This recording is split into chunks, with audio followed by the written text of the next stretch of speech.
know people are grabbing drinks, but I'll go ahead and introduce myself. So I am attorney Candace Colluci, and I own the firm and the managing attorney at the Colluci Law Group. We have offices in Florida, Louisiana, and Texas. And we are policyholder attorneys, advocates. I'm sure you guys are very aware of what that means. And so a little bit about me. I was born in Tulsa, Oklahoma. I am a country girl and grew up in the city. So I am from Stetson, so we're the #1 trial litigation team, so trial is my thing. I love to litigate. And I have a couple of awards there that I've won. And so this is what we do every day, all day. We specialize in this. So I'm sure you guys are very, very aware. I got Tobias in the back cheering. Tobias, love you. Okay, so Cal and Melanie and Sean asked me to speak, and what they asked me to speak about was, what does it mean to mend the fracture? So do not come up here and talk about being an attorney or the law or your post-loss obligations or the appraisal, which is usually things that we talk about. It's to actually talk about the idea of what I believe as an attorney, the mending the fracture means and why you guys are at an event like this and what PPA stands for.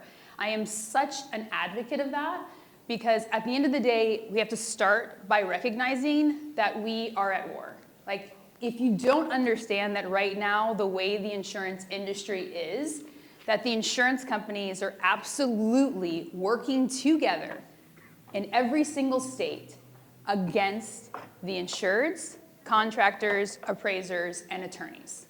And if we don't recognize that, then we have no chance at all. So, some of the things that I always say is a divided military has already lost the war, and that is exactly where we're at. We are interfighting so much between each other, competing when there's no reason to compete. And Cal said it absolutely right. We all kind of talk about this and we say, even if everybody we knew all got into this industry, there would never be enough people representing the insured. So why haven't we come together to share information, to share knowledge, and to not step on each other's toes? And that's really where we are. And what you'll see a lot in this industry, unfortunately, is a lot of people stepping on each other to rise. That is not how you get to success the right way at all, especially in an industry like this, where we can't compete. We have to work together. So we have to have that kind of united front against the insurance company. So my motto and why I created my own firm, the reason why I didn't go to work for a firm that was already doing this when I fell into this industry was that I had a mission statement, and my mission statement was to put people over profits. It is what everybody in my firm knows and understands, and when we have that as our mission statement, to put people over profits, to put our morals over money, then it's easy to guide every single decision that we make. We don't even have to think about it. We're like, you know what? I understand I can make a bunch of money right now, real fast, if I do this, but if it's not morally or ethically correct, then you have to be able to walk away from that. You have to be able to walk away from that money because you know it's not the right thing to do. And that should be what's guiding all of your actions. So, here when we're talking about mending the fracture, where are our fractures at? So, a massive part of our fractures are between public adjusters, contractors, attorneys, and appraisers, all between each other. So I would imagine you guys have seen it or been a part of backstabbing, sabotage. I was probably the most shocked. After Hurricane Michael, we opened an office in Panama City, and learning what that good old boys network looked like in Bay County was probably the most surprising part. But understanding what other attorneys were willing to do to sabotage other firms was absolutely fucking mind-blowing to me. Like, disgusting. Okay, yeah, I will. So, I'll start with letting you know a little bit about me, if you don't know already. So, I used to be, okay, because the bar may be listening, Florida bar, okay, the other bars. I used to be scrappy back in the day, absolutely. Where I'm from, you don't talk shit unless you're gonna be about it. Like, absolutely. Like, you talk shit about someone, you could guarantee you were gonna see them face to face, and you better be about it. And now we're in a world where people are on social media talking shit. Like, blows my mind. Like, you won't see me in a fight on social media because I'm afraid I want to pull up to your house. Like, I don't get involved in that, like at all, right? But so many people are kind of have become so like just absolutely like, I would say blinded by reality. And this is a really common thing people do all the time. And so for me, that has been a huge change. And when I literally was a normal human being and then became a lawyer and learned about those ethic codes and that they were legitimate and you had to follow them, I had to learn a whole different level of control. Absolutely. I had to learn that true power came from my ability to control the person that's inside here who wants to fight, and now be the person that I know has to be the best advocate I can be and control myself. And that's not an easy thing to do at all. Like, if you're scrappy and you know how to fight, like, that's the feeling you get inside. It's the feeling you're gonna get inside to other people in this industry. It's the feeling you'll get inside to insurance companies. And having that control and going, you know what? If I wanna advocate, I cannot be that person. It's the same thing as being a trial litigator. Like, that was huge for me. Like, being trained as a trial litigator. Like, with Stetson, we're #1 in the country, so as a trial litigator, I became a #1 trial advocate when I graduated, and I competed all over the world. And when you're in trial and you're going against an attorney, the games they'll play and how nasty they'll get to win, what they've said about attorneys is mostly true. Like, don't even like most of them myself, so I completely understand. Like, they lie, they're grimy, they play dirty games, and I'm not a dirty game player. No matter what they do, I don't let it ever change me. And that's what I hear a lot of times in this industry. I hear people say this: the insurance company deserves it. This is what they would have done to our clients. And that means you're allowing other people's actions to influence and change how you should behave within your morals. So that's a huge thing. It's understanding right now that power is in that control. So for me, when I hear and found out about that kind of backstabbing, it blew my mind. Because my job is to advocate for my clients and to be the best attorney that I can be and educate everybody else so we can all work together to help people. And in that midst, I have to worry about the bullshit that other people are saying or doing. I mean, we go to these events where there are these educational events we do to the community. We've done them for years. And I found out about a law firm who had contacted the people that were putting on the event and had offered to pay them money to not have our firm there. I mean, it's absolutely mind-blowing that you can't be on your shit and you're not worrying about your stuff. You're too worried about trying to sabotage somebody else, when what you're really not realizing is you now have destroyed the opportunity for somebody else to also help people. And that's why the backstabbing and sabotaging and bad-mouthing is so bad in this industry, and how it doesn't help our ultimate goal for all of us to be able to protect the insureds together. So, the other thing that's important that people should, that I always see, and I'm like, I just don't know if people understand how law works, that there is a level of that behavior that becomes illegal. Absolutely illegal and actionable against each other. And so some of those things are, and I'm sure you guys have seen it, is the intentional interference with a business relationship. This is something people will talk about. I'm the attorney that tells contractors, especially because I do a lot of education to contractors, roofers, and their sales guys. I start by saying, listen, you have to put the insured first, whether they're your client or not. So if you go to a house and you're a PA or a contractor, and there is a contract already there, the only thing you should be saying to that homeowner is, you know what? I heard great things about that company. Great PA. Great contractor. Or, you know what? I wish you nothing but the best. If there's any questions you have, let me know. What I don't ever want to hear is you telling me that, oh, well, there's already another PA contract there. There's already another roofer, but he hadn't come back for a while. And we went ahead and signed them up. Like, my guys know, don't call me with that bullshit. Like, no, absolutely not. If you're calling me to tell me that the contractor stole money from them, had taken $30,000 and hadn't done any work and wasn't responding, and you want my help to beat down doors, done. Do it all the time. Like, that's also what I'm famous for. Got no problem kicking in the door of anybody who's taken advantage of the insureds from our side. Like, there are contractors that I know that I can even talk to and be fine with. And they know that we have got into it because I've made them perform on a contract that they took the client's money for.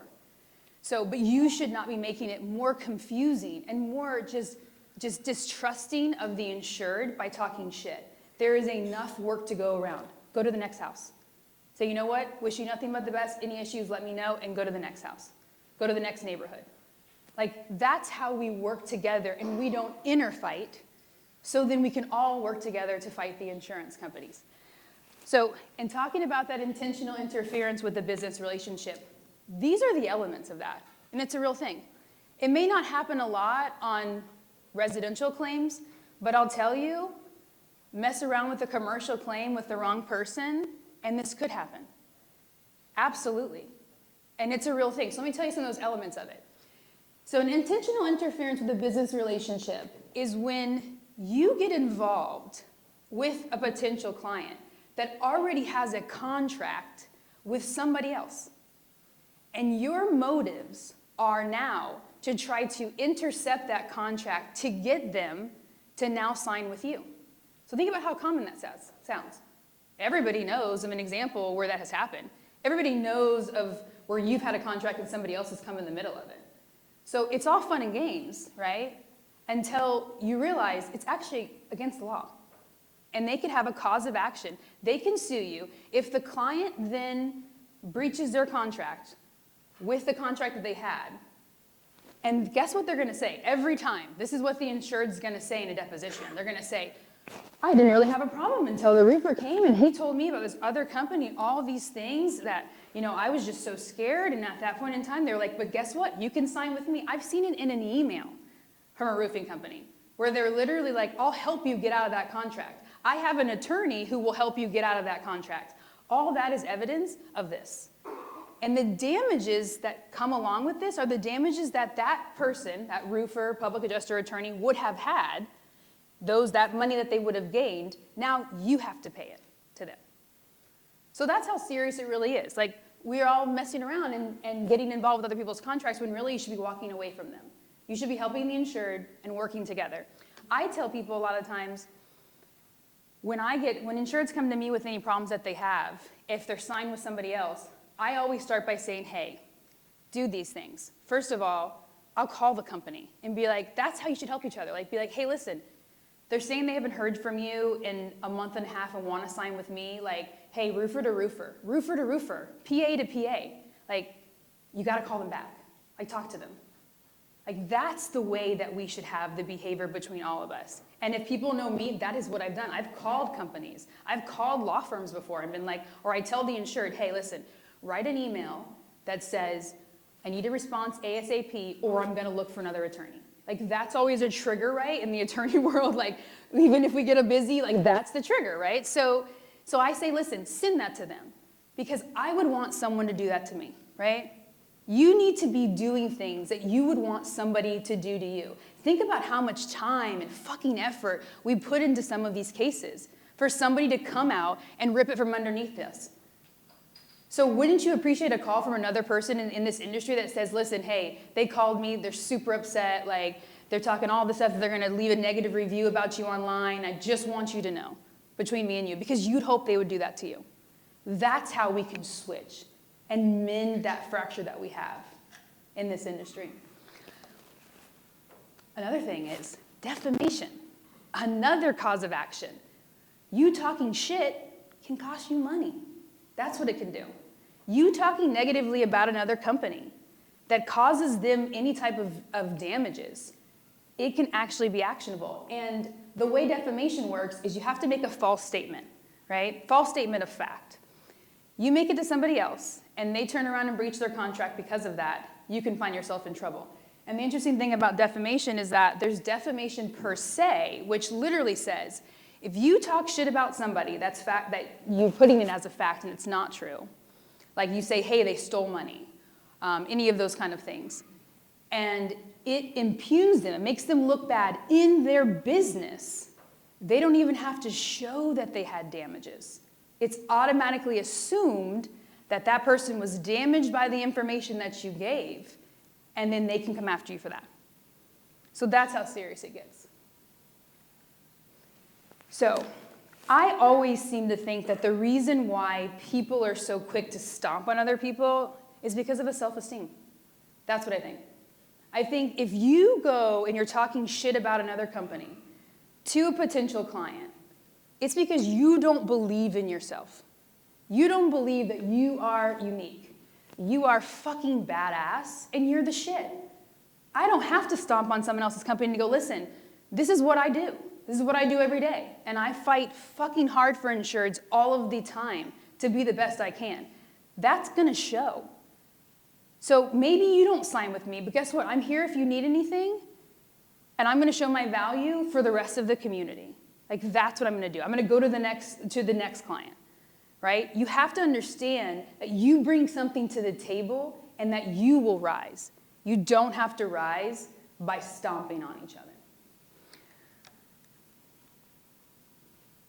So, why mend the fracture? I always say, if you say that you put insureds first, but then you're going there and talking shit and making it a more difficult process for them, right now the insureds are so fragile, right? They have been betrayed by the insurance company. That's the feeling they already start with. Then when they're hearing from you, talking about other companies and their stuff, it just adds to that. And when we interfight, the confusion and misinformation breeds chaos. And that's what the insurance companies love. They love it. Just like Cal was talking. They love pitting everybody against each other, and that's what they do because it's misdirection. The more interfighting that we all can do, the better it is for the insurance company, because then they look like the hero. And that's what's happening right now. Like with the assignment of benefits in Florida. Like, I have never seen them be so successful at turning regular homeowners against assignment of benefits and PAs. If you're in Florida, you should know. Because any hurricane that happened in Florida, insurers had no idea what a public adjuster was. They didn't. They didn't know until somebody came to their house and explained it to them, and they're like, great idea. I'm gonna get helped, gonna get protected, love it. Now, insureds are like all over social media. I'm not signing with no public adjuster. Like, that's their mindset right now, right? And it's our job to help educate them and be like, no, let me explain to you what a public adjuster really does. And even if you're a public adjuster and you meet someone who signed with another public adjuster, you should be backing up the public adjusters as a whole. Same with the attorneys. I've seen attorneys talk shit about public adjusters, and I've seen public adjusters talk shit about attorneys. It's like, guys, we're in this all together. And we all need each other. And we can't do it alone at this point. So it's that chaos you're creating when you do it. And the only person that wins is the insurance company.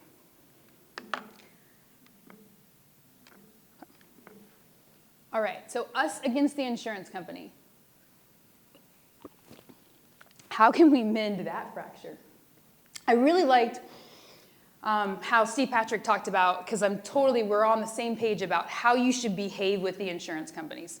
Like I said, I can take things very personal. I'm like, when people are like, business isn't personal, I'm like, yeah, it is, okay? Mine is. Business is personal. Yeah, my personal money went into this company, and my personal soul goes into this company every day. So yeah, when you fuck over my business, you're fucking me over. So it definitely is personal. So to say that is one thing. What you have to know is that you should never allow your personal feelings, right, to get out of control. That's really what it is, right? We have to advocate, and that takes an emotional response. But it has to have that kind of control over it. So when dealing with the insurance companies, you have to know how to play the game. That's what it is. It's just like trial. I love trial because it's the best game I've ever played.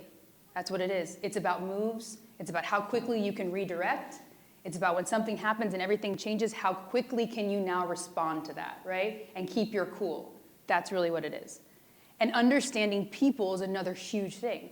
I majored in psychology, which was massive. I knew I wanted to go to law school, and they said you could major in anything. And I'm like, okay. And I was like, what's interesting to me? And I was like, oh, what was interesting to me was literally learning about serial killers. I was like, done. Like, love it. Like, want to know why you ate up all those people? Want to know. So I majored in psychology. And then I also thought understanding people was gonna be great because I knew I wanted to be a trial litigator. And I had heard from a trial litigator that I had worked for. He said, listen, jury selection and understanding people is where you win your whole trial, right at the beginning. Understanding why people think a certain way, how to best get the best out of them. And that's what we do is. It's literally saying, I always say this to adjusters when I'm working with them or attorneys. I always say, let me help you. What can I do to help you get to the number we need to get at? That should be your mindset. And with attorneys in the industry, with a lot of them I have great relationships with, we're good friends, we've even met in this industry, is because that's what we do. We talk to each other. And I'm like, let's call a spade. Like, we know what happened here, what can I do? And guess what they're gonna tell me? Like all the time, they'll be like, off the record, this adjuster's piece of shit. Yeah, got an ego, wishes he went to law school, didn't, and behaves that way. So we have to figure out how can we work together to get it over to him. Like we do things where I'm like, we're just like, okay, I think we can get to that number, but I'm gonna need you to email saying this. Like write an email that says this, and I'm like, done. Like done. That has to be your mindset because the egos that exist with the insurance companies, because they believe that they're holding all of the money, especially if you're not a lawyer and you're dealing with them, that ego is massive. It's massive. So if you come at them aggressive and nasty and all of those other things, you're not going to get anywhere with them. They're going to love to push everything along as far as they can and not help you. So your attitude to them has to be, how can I help you? And being respectful. Now, I tell my staff, tell everyone I deal with, you should have a limit, right? So being respectful, but you should show up to the party that you're invited to. So if they push you, it's okay to come back at them eventually. You should be 5 levels underneath them. It's just like how I do in trial. I should be 5 levels underneath the emotion of the person on the other side. But if they keep on going, you should also be prepared to defend yourself. To say, listen, this is what I know. And at this point in time, I'm going to go ahead and look for legal counsel for my insured. Like, absolutely.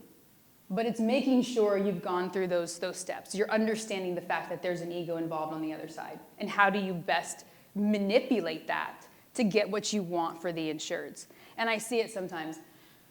I'll see on social media where they'll say, hey guys, here's what I wrote to the insurance company today. And they'll like write this whole entire thing and it's like a bunch of shit. And they're like so nasty with the insurance company. And I'm like, literally my only response is, and did they pay? Because I can promise you that nasty message didn't end with that adjuster saying, yeah, you know what, you're right. I definitely should pay more. Like, no, it didn't. Withholding documents is something else I've seen before. As attorneys, we're bound by the rules of evidence. So there are certain things we can say we don't have to produce. But even then, there's a whole legal argument for what's allowed and what's not allowed. And I see sometimes PAs where the insurance company is asking for legitimate documents and a PA is like, I don't have to give that to you, and da-da-da-da-da-da-da-da. You're making it harder for yourself. If you're not sure if you should produce something or not, call a lawyer. Call a lawyer. Like all the lawyers that I know who've been on stage, myself included, we will always answer questions for free. Absolutely, for everybody in this industry. But for you to just take it upon yourself and to not produce documents that you say are too invasive, like I've seen public adjusters object. I'm like, what are you doing? Like, they're like, it's irrelevant and it's privileged information. I'm just like, no. Like, absolutely not. You've made it harder and now I have to unravel it at the end because that's potentially a violation of those post-loss obligations. Like, don't make it harder for somebody to give you money, right? Yeah, great advice I had learned. Somebody told me, literally, my great-grandfather's friend said, don't ever make it hard for somebody to give you money. They want to give you money, figure out how you get to them. Be like, I will be there tomorrow. I hear people who are like, they're like, oh yeah, I owe you money, okay, and you're like, well, can you send it to me? Can you, like, really? Get your ass over there. Go to them. Don't make it hard. And that's what you're doing when you're like, oh, well, I'm not going to give you those documents. I'm not going to give you that. You don't need that, all those things. Help them. Help them help you. The other things that we can do, especially if you know our firm, we stand on high integrity of the files. We vet everything that comes in the door. We vet public adjusters we work with. We vet contractors we work with. I don't allow you to just throw shit at the wall and see what sticks. Doesn't work. You don't call me and say, I'm on a roof, I see damage. I definitely is a claim. I'm like, really? From what? Is there a storm that happened? Do you have a date? Don't call me asking me to figure out a date of loss. Don't even do that.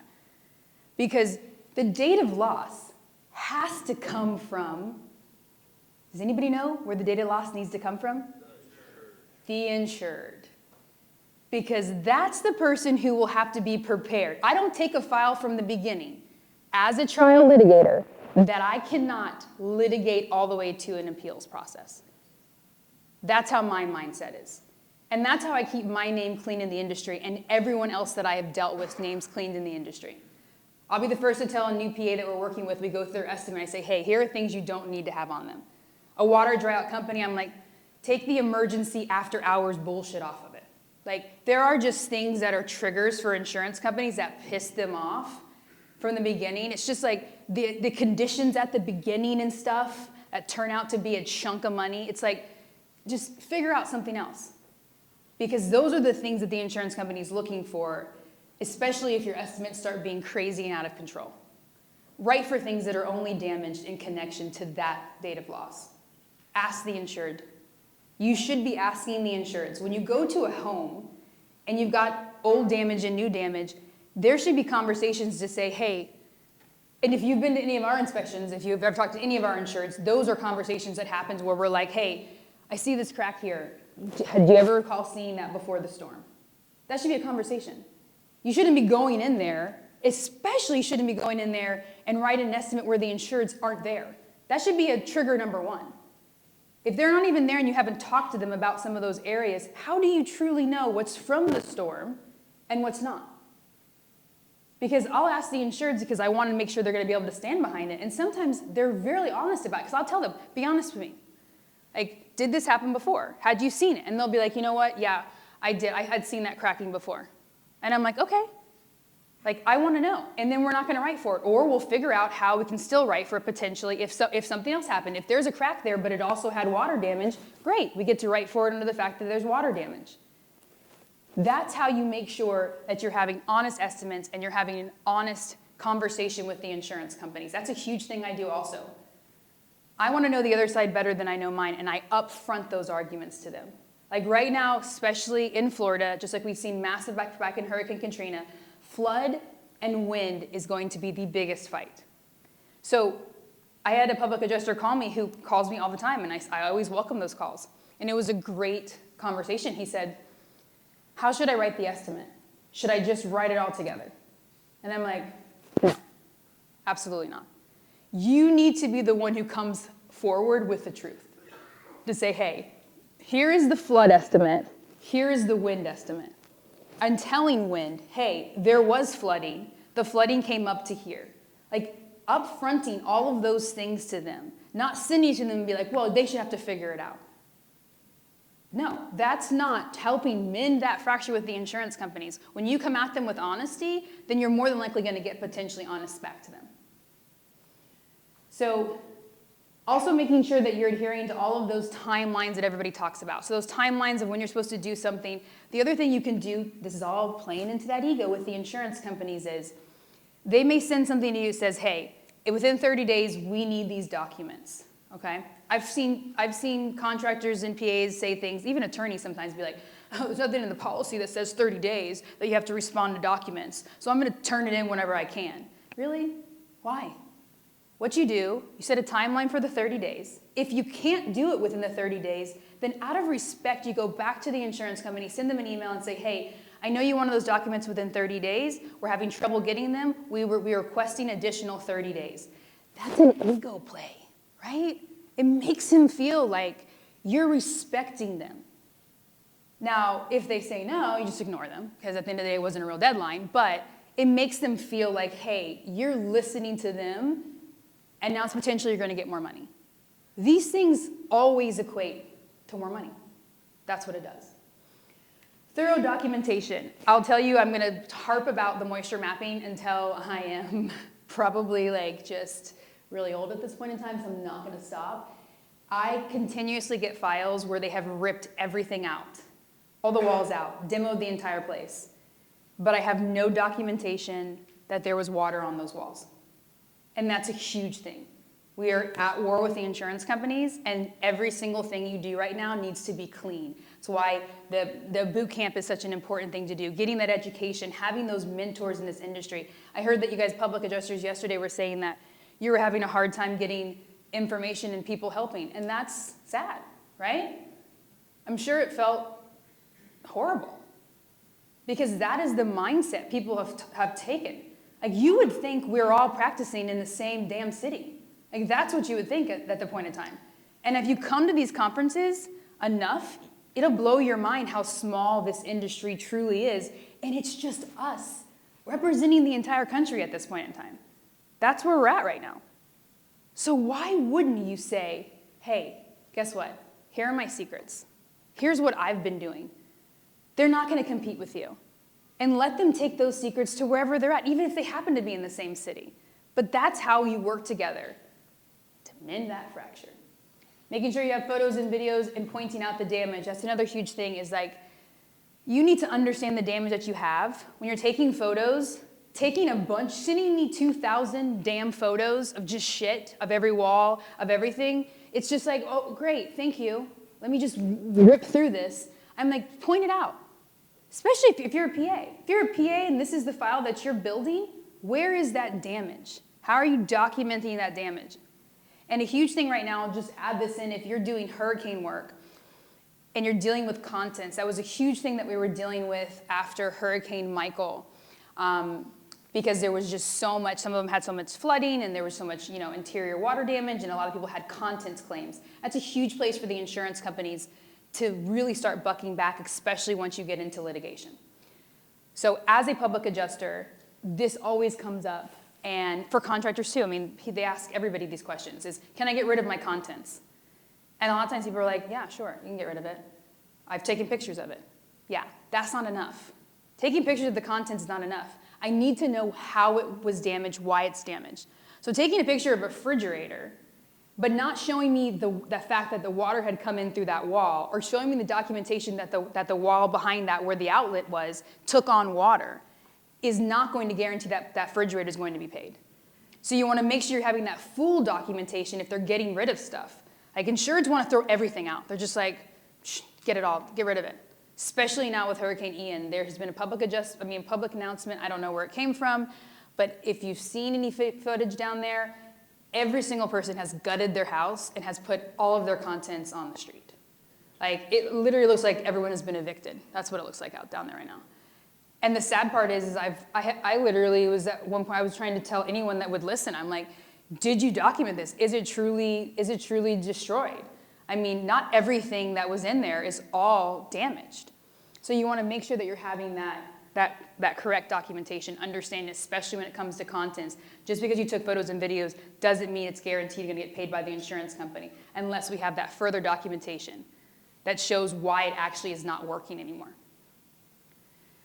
How do we mend the fracture? I think I'm doing good. Look at that. Where's Derek? Derek didn't think I can stay in my time, and look at me. Okay? Yeah. Known to talk over, and Derek has a bad back. So Derek's like, don't you dare make me run all over here, giving you the signs, telling you you're done. So how do we mend that fracture? Networking, obviously what we're doing now, but sharing information, experiences, and failures.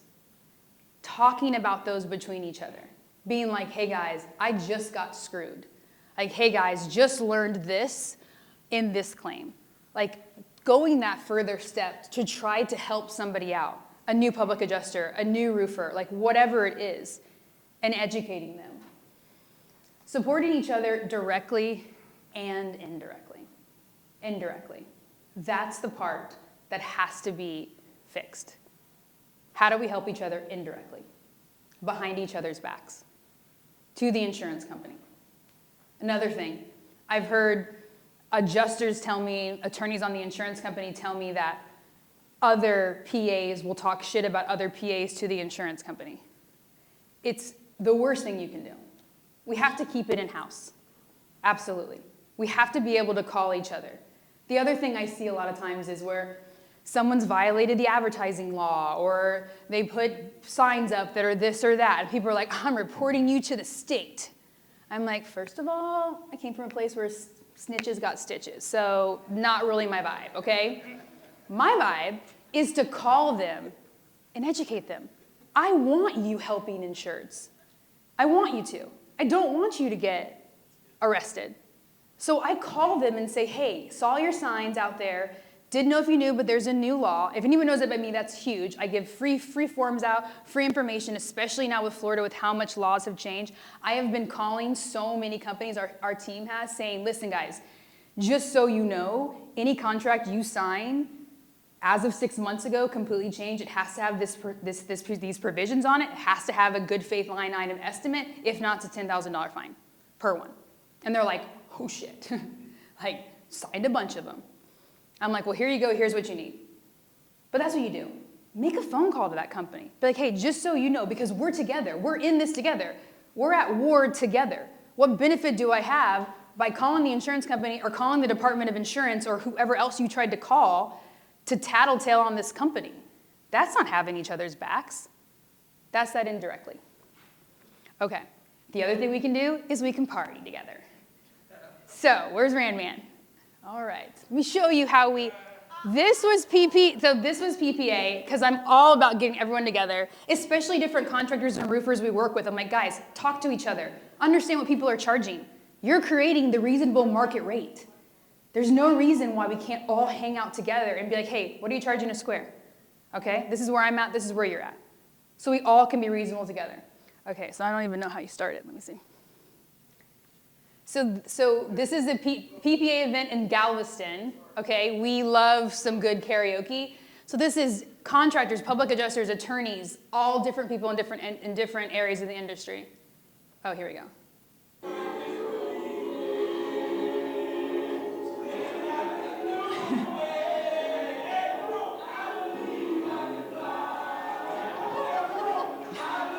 So this is everybody in the industry. Like, this is all the people that are at the event.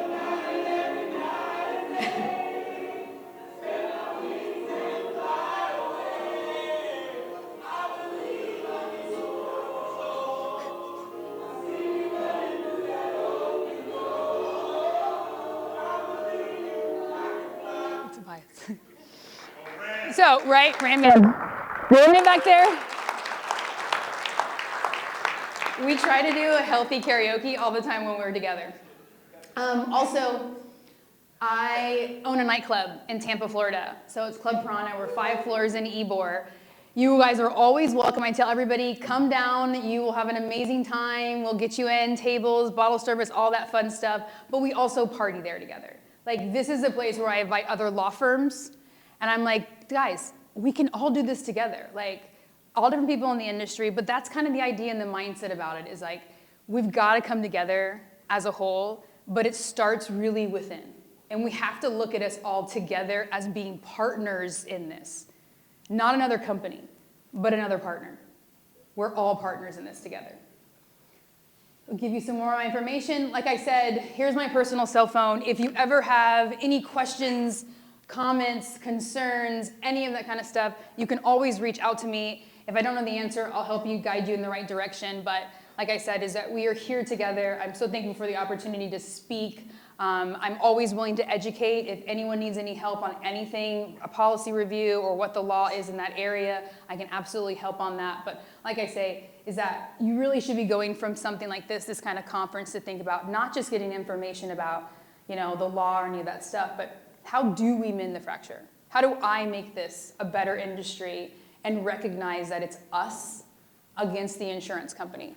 Because if we don't, they will continue to destroy our industry. That's where it's at. And I think if you've been in here long enough, you'll know that's what every single state is moving to do, and they're winning. They absolutely are winning. So I thank you guys for the opportunity to speak. Thank you guys.